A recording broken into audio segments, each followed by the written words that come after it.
Hi, this is Sean Law from Sydney Lorcana here with special guest Enzo here to talk about his store champ winning list.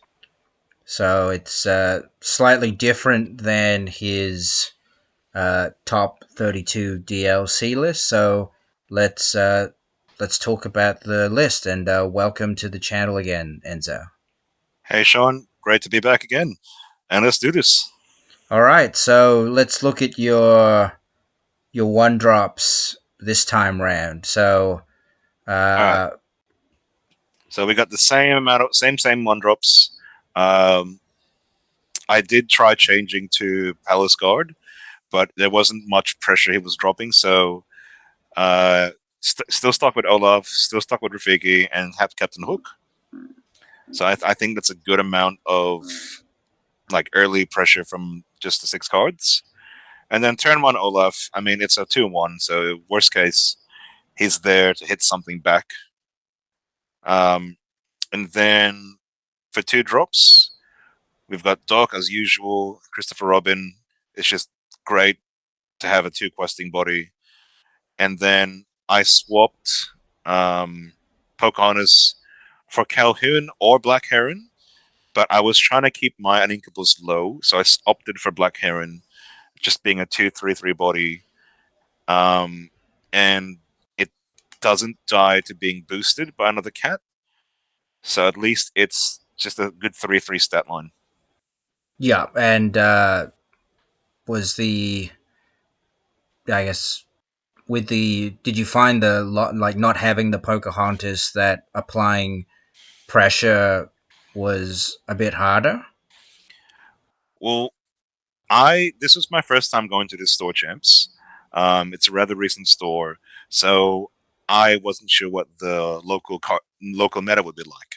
So I was going in blind. So I wanted to bring a deck that's a bit more neutral, potentially more to counter aggressive decks. So that's why we've opted for this setup. Um, Pocahontas doesn't do too well against aggressive decks because she's just 3/2, and after 1 or 2 trades, they can just take her out again. So there's not really much like stickiness, if you know what I mean.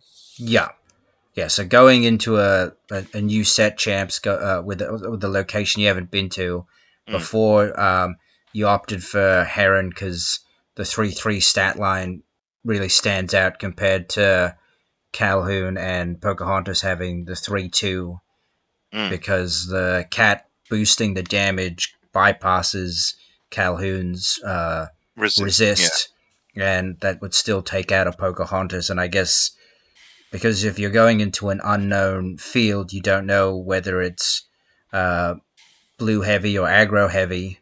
exactly. So Heron's a nice like middle ground because it still will probably trade with 2 characters and can still also potentially apply early pressure because it's got an overstated body. Yeah, and unlike Calhoun or Pocahontas, it can hold 2 damage for a cat boost. Yeah, that's also relevant. And then I guess you still have the Christopher Robin for early game pressure, particularly if you're on Mm, the draw. So that makes sense. And then I guess we're looking at the 3 drops remain the same. mm. Um, I guess if you're, I mean, even without the Pocahontas, the genie is still a huge questing threat.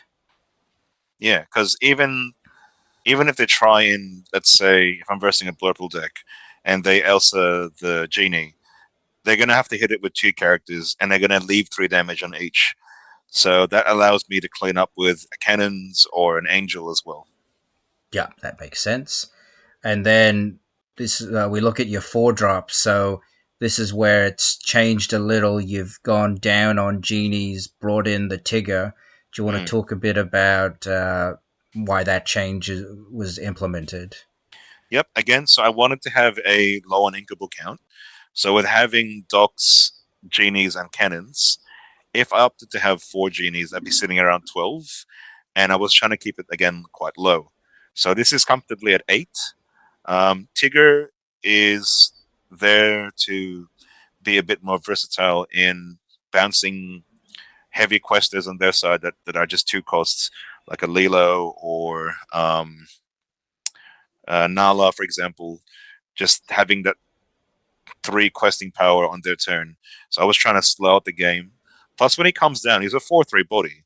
So he's able to trade into things like Tiana's or other things with 4 health. There were also times where, because his effect is, it can be any character's 2-cost character. So there were times where I could bounce my own Doc, for example, or bounce Christopher Robin to reset him when he's readied. So it's just having that flexibility.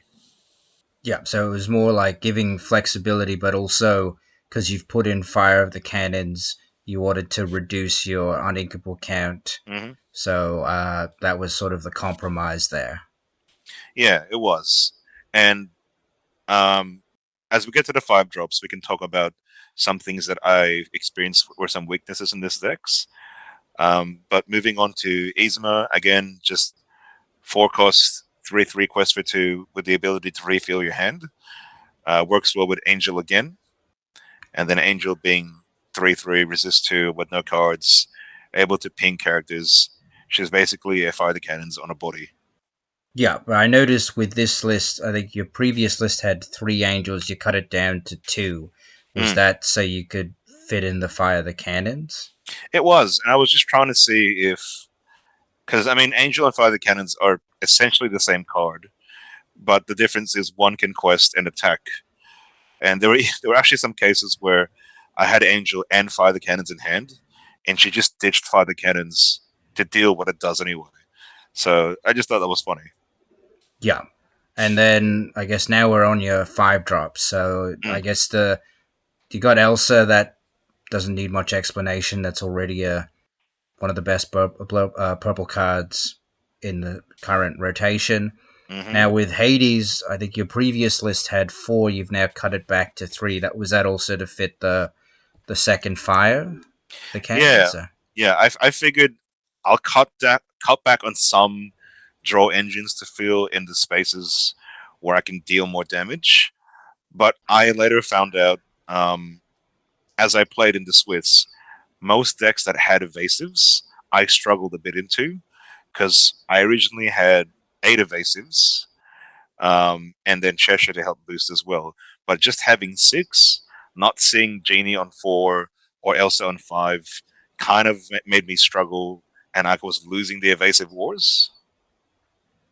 Yeah. So you think that like did you find that like having three Hades was enough still, or would you have preferred to have the fourth one in to The 3 potentially? Hades was good. I feel like if you're going to run Hades, keep it at a 3 or a 4. Um, just having, I guess, breathing room by removing one Hades and putting in another potential tech card was nice. Which were, as we can see here, I've got Tigers and Fire the Cannons were my choices because, again, I was going in blind and I wanted to have a bit more flexibility. Yeah, and then yeah, the Mona that already makes sense. That's the best purple 6 drop. It also Mm, counters opposing Demonas, which are in almost every purple deck unless you're hyper aggro. mm, So that makes sense. And then I guess we'll talk about your other tech choice, Fire the Cannon. So your previous DLC list didn't run Fire the Cannons. mm. What made you decide to put it into this version? Well, ever since DLC, we've seen a lot of rising towards aggressive decks in the form of maybe dogs or anything with yellow. The main threat in yellow decks is Grandmother Willow. So getting her down on 2 and having no answers for her early on just felt like the game was getting out of the way. So I wanted to have a cheap, effective way to answer her without putting me behind on my curve. So Fire the Cannons was great. I can play it on 2. I could play it on 4 and drop another 3 drop on behind him. Just having that flexibility again to just ping off easy targets. Or again, if they traded my Genie, then I can just ping off the 2 damage there as well. Yeah, and then strength that makes sense. That's one of the best steel song removal options. Mm. And post rotation, yep. Yeah. All right then. So yeah, I can understand the changes that you've made, particularly because you're going into a blind meta. How did you find your matchups on the day? The matchups in the day, I met a lot of really nice people, um, and it was just refreshing to see the kind of homebrew decks they had, and it was very like some of them caught me off guard, and the games that they won, I gave it to them because like honestly, I never saw it coming. It's an amazing experience, and the people in the store was very friendly, really accommodating, and I think this was at Vrinat Hobbies at I think it's Richmond. But yeah, so like I would definitely recommend going back there again. It was a beautiful store. Yeah, and I guess what was it like winning the Tink Mat? Because I think I you haven't won a. It's been a while since you've won a set champs, hasn't it? I know it has. It's been a tough competition. I think the last one I might have won was I think set eight was Hero set eight. Yeah, I think you won. Oh, 8 or 9. Yeah, no, nine was Maleficent Dragon. I didn't win that Oh, one either. yeah, 8 was hero. Yeah, Yeah, then so I won Hero, and then ever since then I've got my top eights, but like always the second place, never the first place. But this time round, really was a close game. So another friend of ours, Don, he was running Blurple, which is this deck's biggest weakness, because I haven't teched towards blue. So it was very close, neck and neck. We got to game three. I was on the draw. Um, it really was just who demoted first, and then how did you follow up after that? Because it was just Demona, Hades, Demona, Demona, just so much back and forth. But it really was a close game, and I couldn't have got there without Dawn. yeah. All right then. Well, were there any changes you'd consider to the deck as it is, or would you if you went to another set champs would you run the same 60 back again? Um, the one drops probably would stay the same. I may change the two and three drops. Sorry, the two and four drops just again because I really felt a weakness to evasives, and not having answers to them early on can just get the game out of the way. So I would probably take out Tigger. I just thought I'd put in the genies again to have four of genies. Angel, I'll probably bump up to maybe a three or a four, just playing around with numbers here. And then cannons, I'll just take out cannons. Okay, and would you ever consider running the Iago as a 4 drop? Uh, if I wasn't running angels, potentially, but Angel and Yzma work really well together. If I swapped off, for example, Yzmas and put in Dumbos, then Angels would become Iagos, and then we'll have more like evasive war battles, I guess. Yeah, because I guess like, did you find that there was a lot of illusion answers in the set champs that you went to? Not really. My my biggest weaknesses was just having fewer evasive answers. So against opposing genies or opposing what's that other evasive card? Um, or even Svens, I can't really trade back into.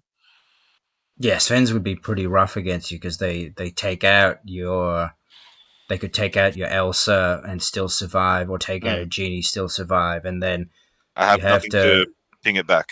you can't really put the damage on your own stuff very easily, or you don't really want to you can't really retaliate to it because it's still evasive.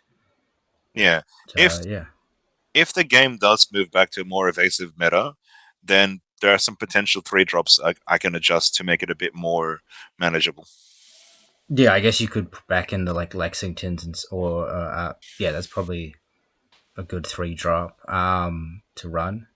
There was I've been testing GG, the new three drop this set, plus Lilo from set 9, the one that boosts our characters and give aliens the ability to challenge on ready characters. Oh yeah.